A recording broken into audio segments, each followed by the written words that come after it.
کہ جناب حضرت شفا فرماتی ہیں جب میں لیٹ گئی اندھیرا چھا گیا اور مجھ پر رعب اور کپ کپی طاری ہو گئی اور میری دائیں جانب سے روشنی ہوئی تو میں نے کسی کہنے والے کو سنا، وہ پوچھ رہا تھا آئینہ ذہبت بھی، تم اس بچے کو کہاں لے کر گئے تھے؟ یعنی نبی کریم علیہ السلام کی ولادت باسعادت جب ہوئی تو فرماتے ہیں کہ جیسے ہی حضور السلام زمین پر تشریف لائے تو فوراً ہی فرشتے حضور کو اٹھا کر لے گئے۔ تو فرماتی ہیں کہ میں تو حیران ہو گئی کہ بچہ کہاں چلا گیا صلی اللہ علیہ وسلم، کہاں چلے گئے؟ تو پھر آواز آئی کہ تمہیں کیا ہو گیا؟ آئینہ ذہبت بھی، تمہیں یہ خوف ہے کہ بچہ وہ چلا گیا؟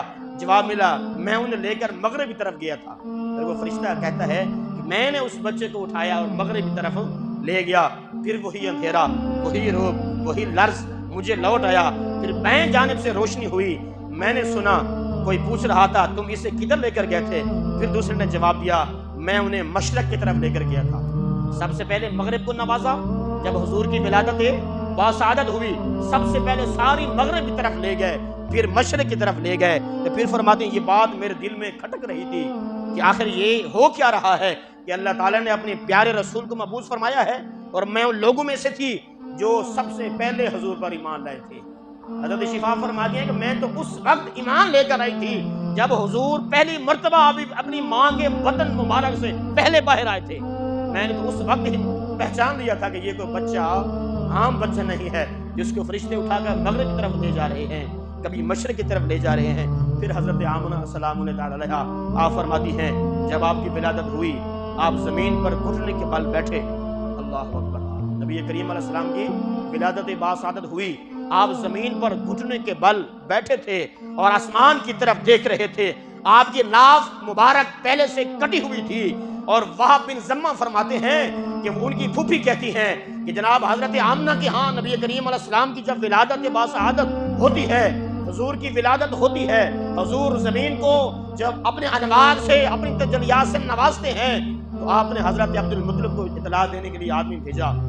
جب وہ خوشخبری سنانے والا پہنچا اس وقت حضرت عبد المطلب جو ہے آپ حتیم میں تھے اور اپنے بیٹوں اور اپنی قوم اور مردوں کے ساتھ درمیان میں تشریف فرما تھے۔ حضور کے دادا جان آپ کو اطلاع دی گئی کہ جناب حضرت آمنہ کا ہاں بیٹا پیدا ہوا ہے، تو آپ کی خوشی اور مسرت کی حد نہ رہی۔ حضور کے دادا جان جناب حضرت عبداللہ کے والد گرامی رضی اللہ تعالیٰ عنہ ان کی خوشی کی انتہا نہ رہی۔ آپ حضرت آمنہ کے پاس دوڑتے ہوئے آئے۔ حضرت آمنہ نے ولادت کے وقت جو انوار اور تجلیات اترے تھے، جو فرشتے آئے تھے اور وہاں حرم میں بیٹھ کر ملک شام کا نظارہ کیا تھا، جب ساری باتیں جناب حضرت عبد المطلب کو بتائیں تو وہ فرماتے ہیں یہ میرا بیٹا عام بیٹا نہیں ہے، اس کو ذرا مجھے میرے حوالے کرو۔ حضرت عبد المطلب فرماتے ہیں پھر انہوں نے نبی کریم علیہ السلام کو پکڑا اور نبی کریم علیہ السلام کو بیت حرم میں لے گئے۔ اپنے ہاتھ میں جناب حضرت عبد المطلب نے حضور علیہ السلام کو اپنے ہاتھوں میں لیا اور وہاں جا کر بیت حرم میں کہہ کر کیا فرماتے ہیں؟ فرماتے الحمدللہ الذی آتانی، ساری تعریفیں اللہ کے لیے ہیں جس نے مجھے یہ بچہ بچہ دیا ہے۔ ھذا الغلام الطیب الارضان، جس نے مجھے پاک آستینوں والا بچہ عطا فرمایا ہے، نہیں پاک آستینوں والا مجھے بچہ دیا ہے۔ پھر کیا فرماتے ہیں؟ قد ساد فی المہد علی الغلمان، یہ اپنے پنگوڑے میں سارے بچوں کا سردار ہے، یعنی اس پنگوڑے میں سو رہا ہے لیکن سارے بچوں کا سردار ہے۔ یہ کون فرما رہے ہیں؟ حضرت عبد المطلب حضور کو اپنے ہاتھ مبارک میں اٹھایا بھی ہے اور حضور کا میلاد کی خوشی بھی منا رہے ہیں، حضور کی انوار اور تجلیات کا ذکر بھی کر رہے ہیں اور ساتھ اشعار بھی پڑھ رہے ہیں۔ پھر فرماتے ہیں اعیذہ بالبیت ذی الارکان، میں اسے بیت اللہ شریف کی پناہ میں دیتا ہوں، میں اس بچے کو بیت اللہ کی پناہ میں دیتا ہوں۔ حتی اراہ بالغ البنیان، یہاں تک کہ میں اس کو طاقتور اور توانا دیکھوں۔ اعیذہ من شر ذی شنعان، میں اس کو ہر دشمن اور ہر حاسد سے، من حاسد مضطرب العیان، اور آنکھوں کے گھمانے والے کے شر سے اے اللہ تیری پناہ میں دیتا ہوں۔ یہ حضرت عبد المطلب نے، یہ حضور کا میلاد نہیں ہے تو کیا ہے؟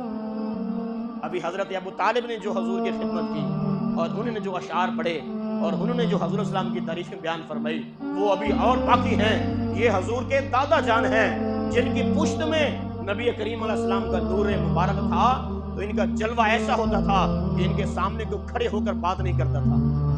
وہ فرماتے ہیں کہ عبد المطلب پتہ نہیں کھاتا کیا ہے، پتہ نہیں دیکھتا کیسے ہے، ان کی آنکھوں میں بھی خاص شعاعیں ہیں، اور جب گرج آواز کے ساتھ بولتا ہے اس کی آواز میں خاص لہج ہوتی ہے، تو پتہ چلا کہ حضور کا نور مبارک جس پاک جسم میں ہو اس جسم میں خود حرارت قدرتی پیدا ہو جاتی ہے۔ اللہ اکبر، یہاں تک کہ یہ ساری دعائیں اور یہ میلاد جناب حضرت عبد المطلب نے منایا۔ پھر حضرت عباس فرماتے ہیں جو حضور السلام کے چچا جان ہیں، وہ فرماتے ہیں جب نبی کریم علیہ السلام کی ولادت باسعادت ہوتی ہے، حضور تشریف لاتے ہیں، حضور پیدا ہوتے ہیں، حضور زمین کو شرف بخشتے ہیں، تو فرماتے ہیں جب پیدا ہوئے آپ مختون تھے، یعنی ختنہ شدہ تھے، آپ کا ختنہ مبارک ہوا تھا اور ناف کٹی ہوئی تھی۔ یہ معلوم کر کے آپ کے دادا حضرت عبد المطلب کو بڑا تعجب ہوا اور فرمایا لَيَكُونَنَّ لِابْنِ شَانٌ، کہ میرے اس بچے کو بڑی شان ملے گی۔ یار کہہ چھڑو آج سبحان اللہ۔ فرماتے ہیں آپ حضرت عبد المطلب حضور کے دادا جان کہ اس کی ناف کٹی ہوئی ہے اور اس کے چہرہ بتاتا ہے، اس کی آنکھیں بتاتی ہیں، اس کی آستینیں بتاتی ہیں کہ یہ میرا بیٹا بڑی شان والا ہوگا۔ ابھی تو حضور نے اعلان نبوت نہیں فرمایا، ابھی تو حضور علیہ السلام کا بچپن ہے، ابھی تو پنگوڑے میں ہے، اور پھر بھی حضور کی ولادت کے تذکرے حضرت عبد المطلب فرما رہے ہیں اور حضرت عباس فرما رہے ہیں۔ پھر شاعر دربار حضرت حسان بن ثابت رضی اللہ تعالیٰ جنہوں نے طویل عمر پائی، 60 سال آپ نے جو ہے پہلے جہارت میں گزارے اور 60 سال بیعت ایک سچے مسلمان کی طرح گزارے۔ حضرت حسان بن ثابت وہ فرماتے ہیں میری عمر ابھی 60 سال کی تھی، مجھ میں اتنی سمجھ بوجھ تھی کہ میں جو دیکھتا وہ سنتا تھا اور مجھے یاد رہتا تھا۔ ایک دن صبح کی بات ہے، اونچے ٹیلے پر یثرب میں ایک یہودی کو میں نے چیختے چلاتے ہوئے دیکھا، وہ یہ اعلان کر رہا تھا۔ یہ کون فرما رہے؟ حضرت حسان بن ثابت ہیں جی، جو فرماتے ہیں کہ میں نے 60 سال تو کفر میں گزارے اور پھر 60 سال حضور کی نعتیں پڑھتے ہوئے میں نے گزار دیے۔ وہ فرماتے ہیں میں مدینہ پاک میں تھا، جس مدینہ کو پہلے یثرب کہا جاتا تھا، یعنی دکھوں کا گھر کہا جاتا تھا، تکلیفوں کا مرکز کہا جاتا تھا۔ کوئی بندہ یثرب کی طرف جاتا نہیں تھا کہ جو بھی وہاں جاتا ہے بیمار ہو جاتا ہے، لیکن میرے جب نبی گئے تو پھر یثرب کو مدینہ بنا دیا۔ پھر فرمایا خالی مدینہ نہیں بنا، مدینہ کی مٹی میں بھی شفا ہے، مدینہ کی ہر شے میں شفا ہے۔ ایک دن سفر میں نبی کریم علیہ السلام گھوڑے پر سوار تھے اور دھول اڑی اور صحابہ پیچھے تھے، نبی کریم علیہ السلام گھوڑ سوار کی شکل میں سرکار کی طرح آگے گزرے تیزی کے ساتھ۔ یار وہ لمحہ کیسا ہوتا ہوگا جب حضور گھوڑ سوار پر بیٹھ کر تلوار لہراتے ہوں گے، وہ لمحہ کیسا ہوتا ہوگا جب حضور کفار کو للکارتے ہوں گے اور تلوار ہاتھ میں لہرا کر حضور کا چہرہ انور کیسا ہوتا ہوگا۔ تو فرماتے ہیں حضور علیہ السلام آگے تھے، مٹی اڑی، ہم حضور کے پیچھے تھے۔ صحابہ فرماتے ہیں ہم نے اپنے چہرے اور آنکھوں پر تھوڑا سا کپڑا رکھنے کی کوشش کی کہ مٹی آ رہی، حضور نے فرمایا جھلے ہو گئے ہو، یہ بھی عام مٹی نہیں ہے، یہ مدینے کی مٹی ہے، یہ مٹی بھی عام مٹی نہیں ہے، یہ مدینے کی مٹی ہے۔ حضور کے صدقے سے مدینے کی مٹی بھی شفا بن جاتی ہے، تو اس جگہ کا عالم کیا ہوگا جس میں حضور تشریف فرما۔ وہ جگہ پہ علماء اہل سنت و جماعت کے نزدیک اللہ کے عرش بھی زیادہ عزت اور تکریم والی ہے جس جگہ میرے اور آپ کے نبی آج تشریف فرما ہے۔ پھر فرماتے ہیں جناب حضرت حسان بن ثابت، یہ وہی حسان بن ثابت ہیں، درود پاک پڑھیں ذرا۔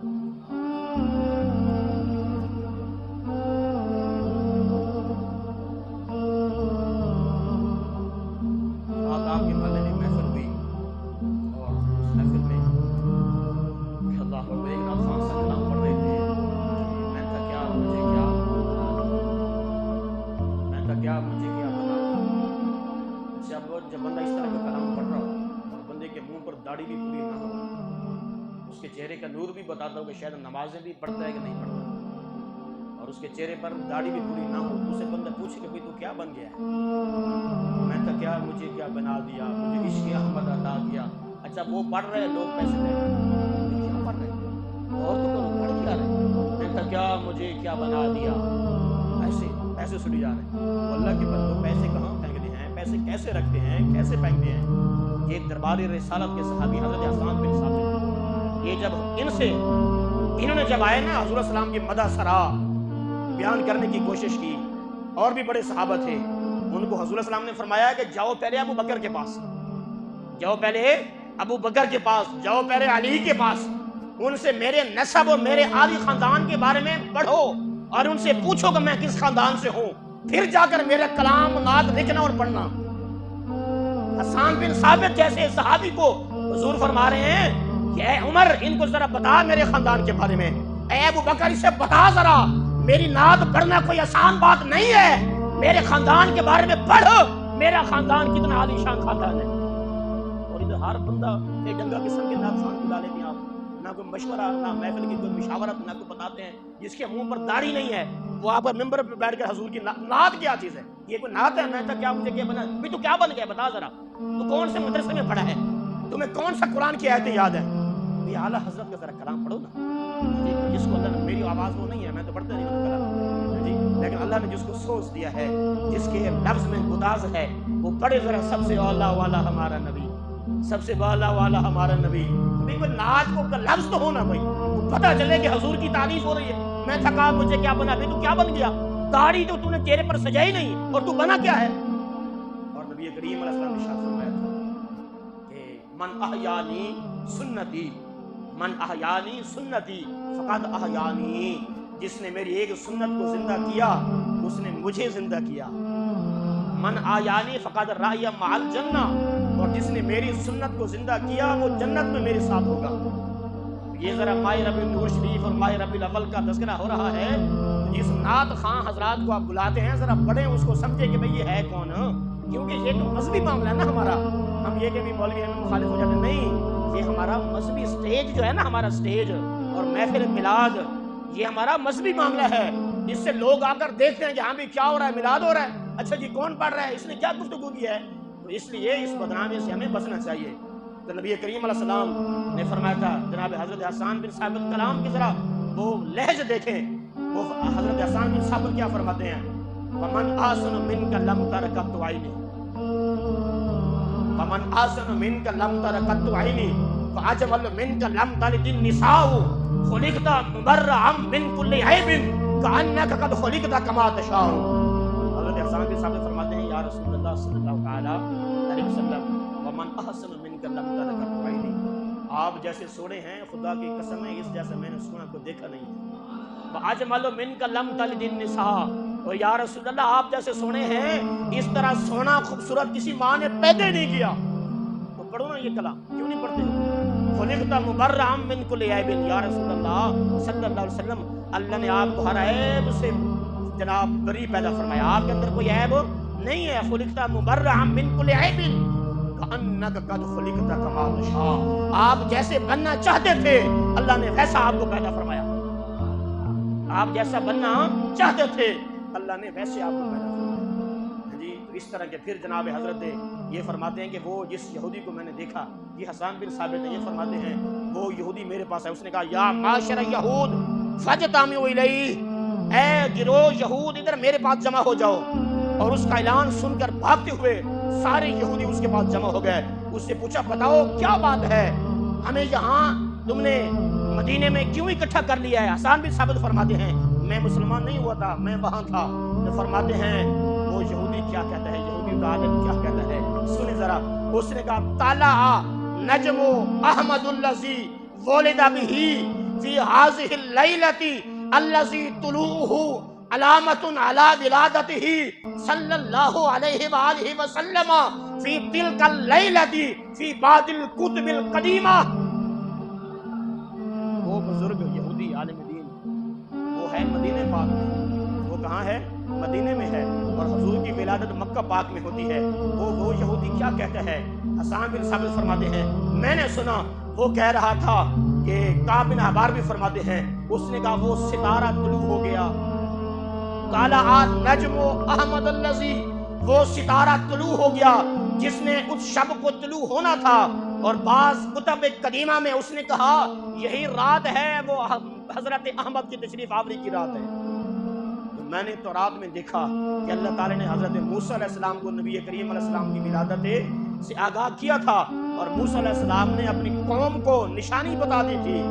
آپ نے فرمایا تھا وہ ستارہ جو تمہارے نزدیک فلاں نام سے مشہور ہے جب اپنی جگہ سے حرکت کرے گا تو وہ وقت محمد مصطفیٰ صلی اللہ علیہ وسلم کی ولادت کا وقت ہوگا۔ اور یہ بات بنی اسرائیل میں ایسی عام تھی کہ علماء ایک دوسرے کو بتاتے تھے اور اپنے آنے والی نسلوں کو اس سے خبردار کرتے تھے کہ وہ ستارہ اس رات کو طلوع ہوگا۔ پھر جناب حضرت عائشہ صدیقہ آپ فرماتی ہیں، آپ ان لوگوں سے روایت کرتی ہیں جو ولادت باسعادت کے وقت موجود تھی، آپ نے کہا میں ایک یہودی کہ سکونت پذیر تھا، جب وہ رات آئی جس میں اللہ کے پیارے رسول کی ولادت باسعادت ہوئی، تو اس یہودی نے قریش کی محفل میں جا کر پوچھا، اے قریش آج تمہارے ہاں کوئی بچہ پیدا ہوا ہے؟ تو انہوں نے کہا کہ ہمیں اس کی خبر نہیں ہے۔ تو اس یہودی نے کہا کہ میری بات خوب یاد کر لو، اس رات میں آخری امت کا نبی پیدا ہوا ہے۔ وہ یہودی کہہ رہا ہے اس رات میں آخری امت کا نبی پیدا ہوا ہے، اور اے قریشیو وہ تمہارا قبیلے میں سے ہوگا، اور اس کے کندھے پر ایک جگہ بالوں کا گچھا ہوگا۔ لوگ اس بات کو سن کر اپنے اپنے گھروں میں گئے، سارے قریش اپنے اپنے گھروں میں چلے گئے کہ دیکھیں کس کے ہاں بچہ پیدا ہوا ہے۔ تو پتہ چلا کہ رات حضرت عبداللہ کے گھر عبد المطلب کے ہاں ان کے فرزند پیدا ہوا ہے، جس کو محمد کے نام سے موسوم کیا جاتا ہے۔ تو چنانچہ وہ اسے لے کر جناب حضرت آمنہ کے گھر آئے، اس نے کہا چلو اور مجھے وہ مولود وہ خوش نصیب بچہ ذرا دکھا دو۔ چنانچہ وہ لے کر جناب حضرت آمنہ کے گھر سے اٹھا کر لے کر گئے، اور جب اس یہودی کو دکھایا عالم دین کو، جب اس نے حضور کے چہرے قدوہا کی زلف واللیل والے خوبصورت چہرے کی زیارت کی، تو وہ یہودی غش کھا کر گر پڑا۔ اس نے کہا تھا کہ یہ وہی تو بچہ ہے جس کے بارے میں ہم نے کتابوں میں پڑھا تھا، یہی تمہارا نبی ہے۔ اے قریش تم خوشیاں مناؤ۔ آج خوشی منائیں تو فتوے لگتے ہیں۔ یہ میرے سامنے کتاب پڑھی ہے اور یہ عربی لغت ہے۔ وہ قریش اس یہودی عالم نے کہا قریش خوشیاں مناؤ، اس مولود مسعود کی برکت سے مشرق اور مغرب میں تمہاری عزت کا ڈنکا بجے گا۔ اور پھر فرمایا اس قسم کے بے شمار واقعات جب ہوئے، اس نے کہا کہ اے عبد المطلب تمہیں مبارک ہو، نبوت اب بنی اسرائیل سے جا کر قریش میں آ